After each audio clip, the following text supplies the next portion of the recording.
Dave Refson in Columbus. Pleased to be joined by BTN.com senior writer Tom Dienhart, sharing his three big observations as he does at every stop along the way. What did you see today in Columbus that stood out to you? Tell you, one of the first areas that caught my eye was the defensive line. A lot of good talent up front for a unit with a lot of personnel to replace. Larry Johnson's a great defensive line coach. Talked to him after practice. Could play as many as 10 guys every game on the edge, Dave. Some great talent with Sam Hubbard, Tyquan Lewis, Jalen Holmes, and the true freshman, Nick Bosa, the little brother of Joey, has an awfully impressive physique for a guy as young as he is. No, he does. He looks the part and not shying away from the comparisons either, wearing the number 97. What'd you think of the guys on the interior? Tracy Sprinkle's one that has to stand that's out. a guy, too, that Johnson talked about. A three-technique tackle, the best pass rusher on the interior. He's mature physically, can get a push up the field. He's going to be a guy that's going to be a difference maker on the inside.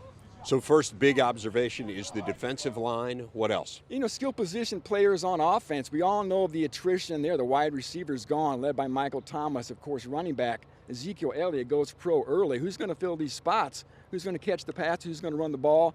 Noah Brown, a wide receiver, looks like he could be the number one guy. You know, injury ruined his season last year, but he's a veteran with skill. Austin Mack's a true freshman to watch. As far as running backs, the redshirt freshman Michael Weber, we all thought in time he would be the starter. That is hastened. He's now the number one guy with the suspension of Briante Dunn. I was impressed watching Weber go through pass protection drills. Typically, young running backs struggle with that. He can protect the passer. We know he can run the football. He could be a special back. Jerry and Howard and I were talking about that too. I mean, there was one particular drill where Weber just had one good rep after another on the pass protection. Those are the little nuances that you get to pick up on when you're here at practice. Finally, we, by definition, need a third big observation, so where are you going? You know, you got to go back up front. The D-line has a lot of new starters. The offensive line, Dave's got 3 new starters. 2 nice anchors inside her back. Pat Elfline could have gone pro last year, came back for his senior year going from guard to center. He's going to be special, Billy Price.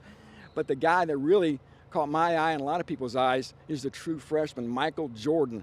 6'7", 320 pounds.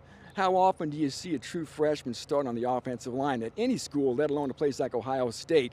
It looks like he could be a guy that gets to start from day one here. The body types are great on that offensive line. I mean, 320 pounds, and yet you wouldn't know it by looking at him. He carries it so well, and I think that's uniform across the board here in Columbus. All right, 3 big observations from Tom Dienhart. We'll do this every stop along the way on our tour. We're heading to Maryland next.